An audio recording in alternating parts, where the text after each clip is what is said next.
No one ever told me that grief felt so much like fear. C.S. Lewis.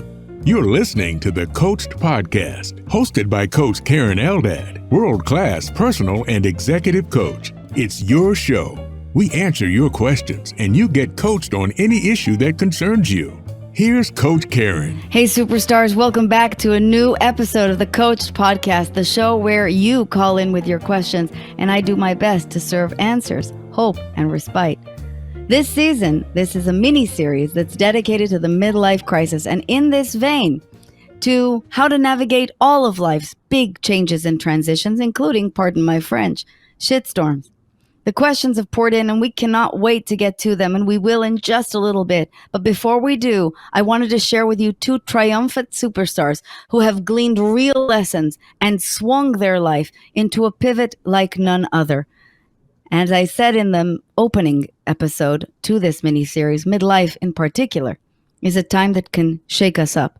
In my TED Talk, I even offer that midlife or the midlife crisis is actually called a crisis because it so resembles grief. But that also means that it's a time that can wake us up. And I believe it's the period, in fact, that is most likely to be our entree into an awakening. I can think of no single person who better exemplifies this spirit than my new friend, Coach Jody Lavoie, the founder of Widows in the Workplace, a hero, a speaker, an advisor, a businesswoman, a mother, and a midlife hero. Welcome, Jody. Thank you so much for being on the show. Thank you for having me, Karen. It's a real honor. I hope that introduction did you justice. And I was sort of wrestling with how much should I tell people in advance about who you are and what your story is to introduce you, but I decided not to do that. I had the pleasure of meeting you earlier this year as I was filming a talk in Chicago, and that's how I came to know you and came to know of your story. And it turns out you weren't always a coach who helps people find their purpose and reinvent their lives into a second act. You were at first a human who did just this. Would you share with the audience your story and what brought you here? Absolutely, Karen. So, and midlife and crisis and the quote that you started with about how grief resembles fear, that really sticks with me because that's where I was. So, it was 8 years ago today, my world turned completely upside down. I was a stay-at-home mom with three lovely daughters and supporting my husband off and on in the business that he founded. And overnight, I got a knock on the door from a local police officer who told me my husband had been gravely injured at work and could I get downtown? And of course, I said yes. He would tell me nothing more, Karen. And it was 2 minutes later, I got a phone call from the press. And the press told me that my husband had been shot at work and asked me if I had a comment. I'm like, no. No, I don't have a comment. I didn't know what to say. I was taken completely aback and rushed downtown, and my husband was in surgery. He had been shot by an employee at our office whom he had demoted 4 days prior, who came back to the office and shot my husband and then killed himself on the spot. And so overnight, I was running the business. I was solo parenting 3 daughters. I was in shock, then grief, then fear. Because your husband didn't survive that, did he? He did not survive that. He never regained consciousness. He did live for 3 months, but we never had that, final moment, final conversation, none of that. And that was sad, but yet we had such a great relationship, Karen. We had nothing left unsaid between us. So that really gives me joy and peace because I know we were in a great place as a couple. I think it makes me sad for my girls, who were never able to have that final moment with their dad. The midlife crisis, like grief, always begins with sadness. I have not seen a single case, having coached almost 1,000 people personally by now, of anyone entering this period with anything other than the beginnings of grief. And it looks very different than we expect. In your case, I think it's probably the best to characterize is the moment that the press called you. No, I don't have a comment is very similar to the first stage of grief, right? Denial. You Yeah. were probably nowhere near processing what was happening yet. And so Oh, no. the grief process, I think, is one of the most well-known psychological frameworks or models in the world. Denial, anger, bargaining, depression, and finally acceptance. In my TED Talk that I did 2 weeks ago called Pray for a Midlife Crisis, I posited that the midlife crisis follows the model exactly in a very gentle way compared with real grief, but still the grief is real. In your case, you turned everything around to a life filled with purpose. First, you took that grief period and almost immediately, right? You took over the business and started running a multi-million-dollar business by yourself. Is that right? Well, absolutely. However, there was an amazing team in place too, Karen. But yes, I overnight became the chairman because we were the largest shareholders. And the way we'd structured the company was we had friends and family shareholders. And my husband and I had a talk, and he said, well, if anything happens to me, you're in charge. And that was the extent of our talk, Karen. There were moments where I'm like, honey, we needed a few more steps in that plan. So there was a lot of figuring it out along the way, Wow. but everybody loved my husband, Karen. And I'll tell you, every employee jumped in the day after this happened. They were on the phone with customers, assuring them, we've got this. We're, full steam ahead.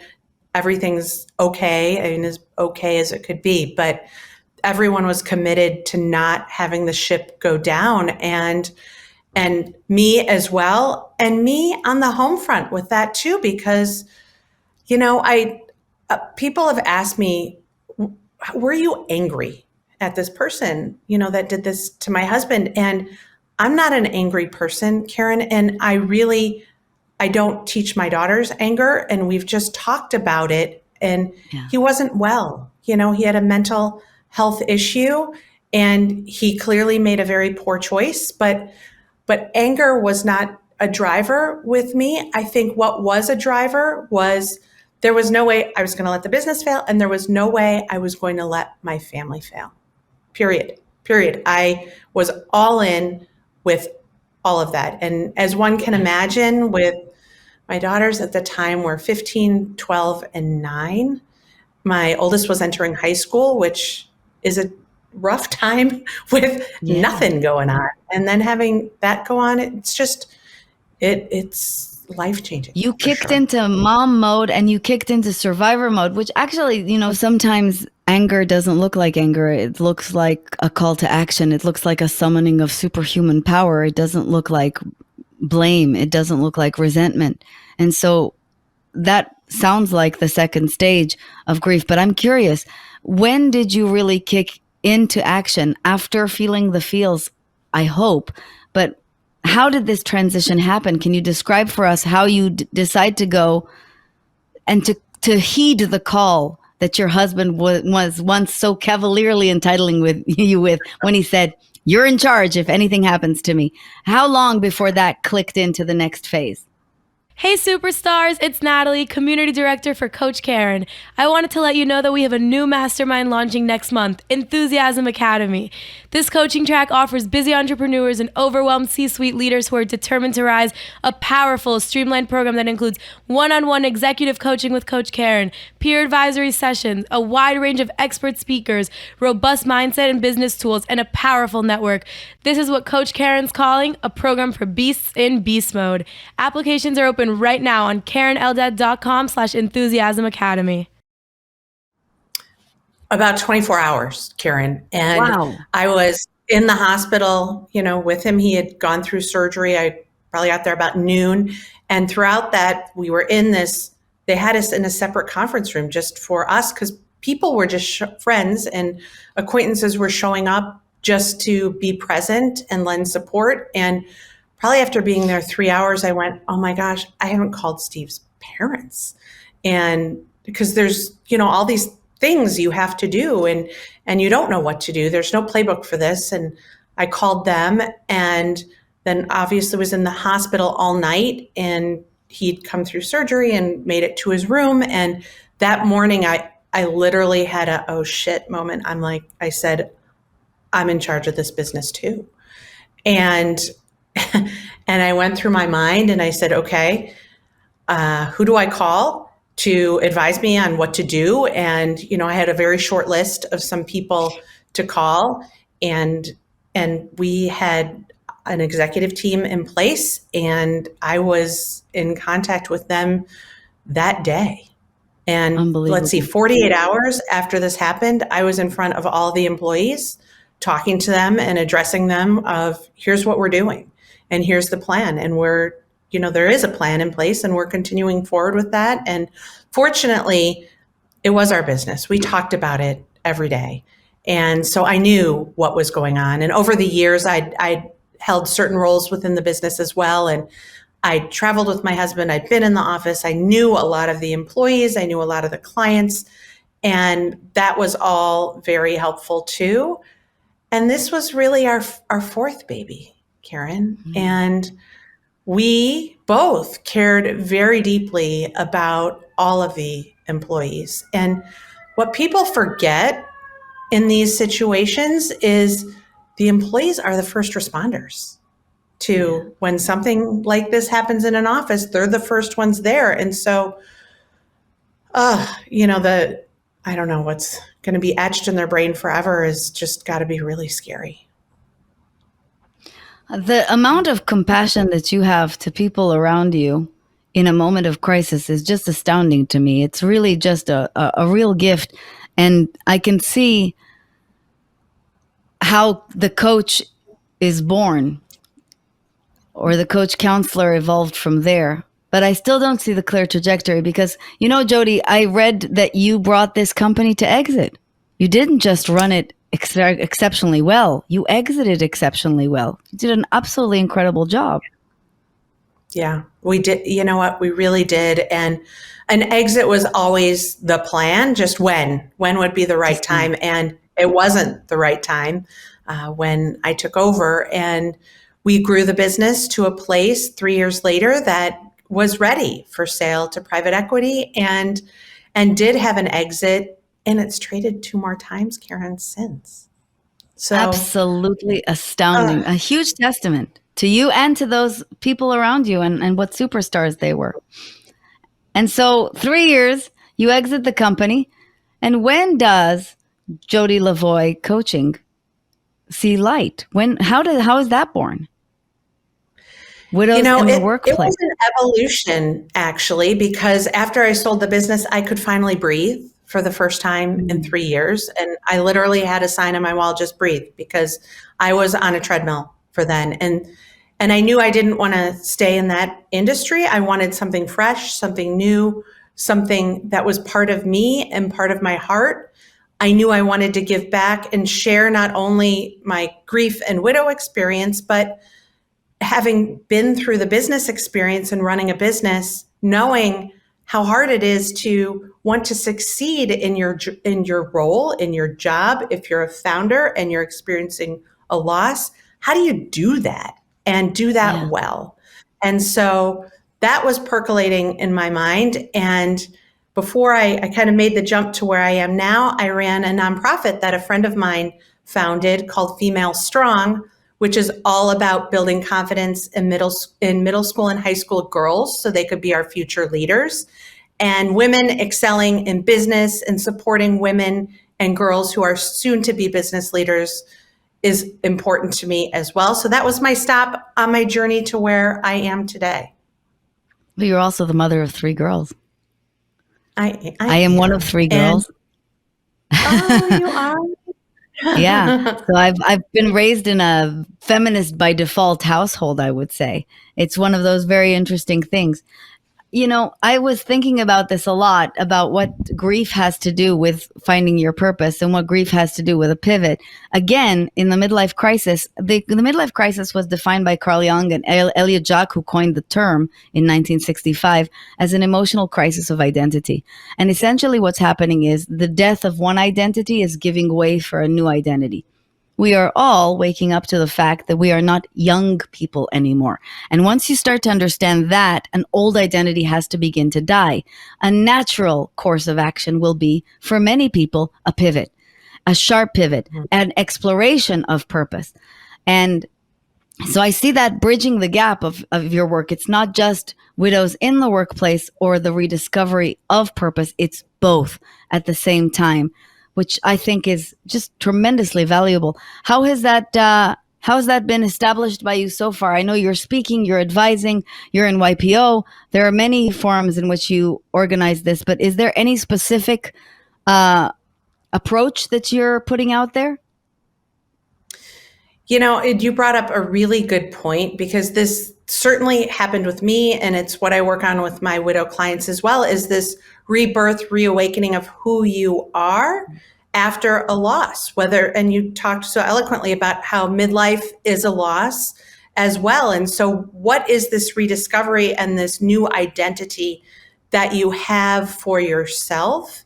And it really went back to my values, Karen, and being super grounded and intentional on the work that I do, the people that I'm surrounded by, and how I'm raising my girls, make sure they're consistent with what my values are, and just coming to that place of being secure in your own skin of, this is who I am now, and still honoring my relationship with my husband and the part that I'll always hold in my heart. And, I just know he would be so proud. He would be so proud right now of what I've done and what my girls have done. I'm just in awe of them as well. Well, I am in awe of you. I think it's astounding what you've done. I think the trajectory is astounding. And I think that reaching in your life for a place where not only is it aligning with your values and filling you with meaning, whatever you're doing, but also serving others, is truly living life on purpose. There's a wonderful thinker named Robert Hartman who created the Acumen assessment many years ago. He was a person who fled Nazi Germany and decided to start measuring the degree of good in the world. And he came up with a model for behavioral evolution. First, it's know yourself, create yourself, and finally give yourself.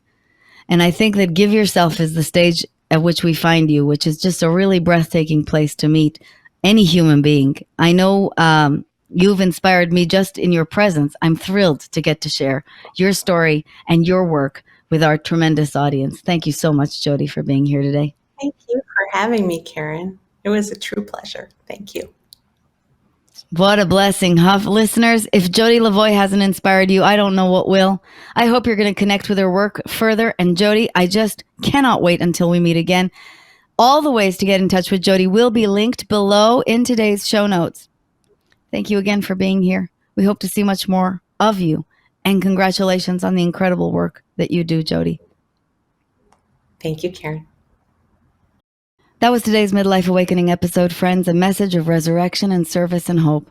Hope and meaning are the guiding forces in human life, and without them, easy becomes difficult and possible turns to impossible. But as Jody has demonstrated today, hope is being able to see that there is a light despite all the darkness, that there is easy, there is possibility, and that you can and you will find it if your why is big enough. Listeners, if you loved today's episode, give us a 5-star rating on iTunes and subscribe for more. This entire mini-series is so worth your while, and I want you to tune in for our next episode, where we're going to dive into the subject of midlife awakening by once again turning to answering your questions. I wish you all good mental health and all the success you desire. Thank you so much for being here, and I'll see you next time. Thank you for joining Coach Karen. Would you like to have your questions answered on a future episode? Visit KarenEldad.com. KEREN and tell us about your challenge or issue. Until next time, live with enthusiasm.